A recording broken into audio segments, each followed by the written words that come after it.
This is a story about keeping mitzvot. It's not a midrash.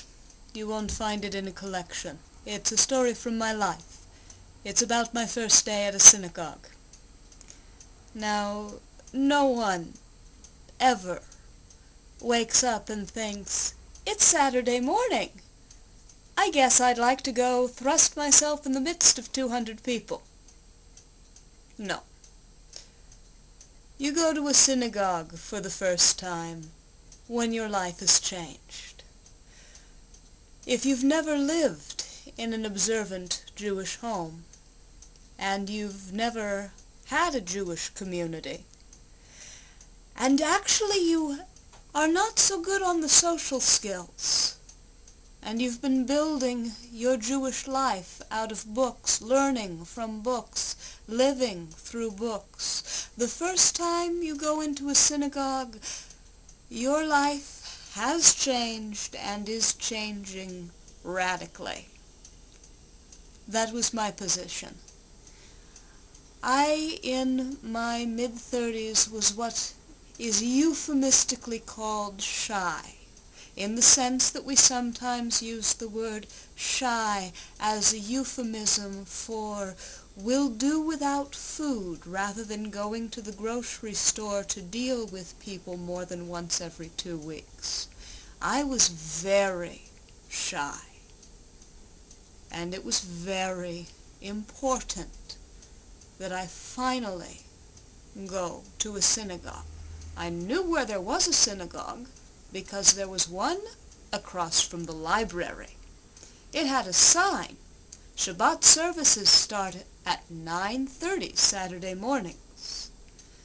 I showed up at 9 o'clock because I had never been to a synagogue, and I thought that this would be a good way to get a good seat and get comfortable with the people around me before service began.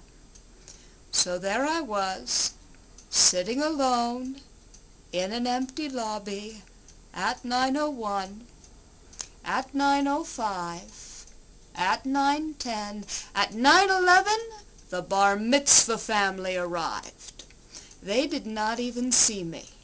There was a bar mitzvah boy asking that did he actually have to wear the suit, and if he had to wear the suit, did he have to wear the tie, and if he had to wear the tie, did he have to wear it this tight, and female cousins radiating around him like satellites in miniskirts, and the mother and the father and aunts and uncles coming in and out.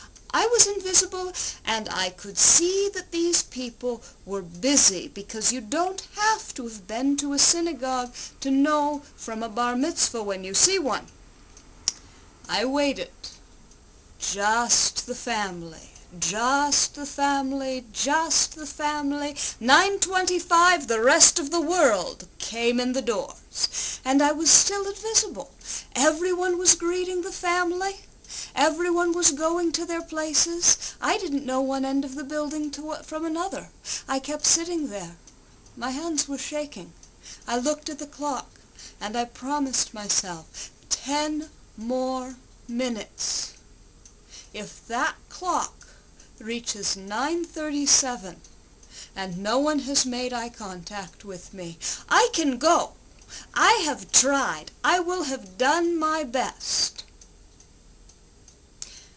At 9:35, you cannot make stuff like this up, there was a sound of a door being opened very wide, and there was a bump that started coming around a corner, swinging step by step, and after this very large bump came a very little woman who was brown all over, brown hair, brown eyes, brown blouse pulled tight over an immensely pregnant belly that I could not help smiling at, and she looked me right in the eye and smiled back and said, "Shabbat Shalom."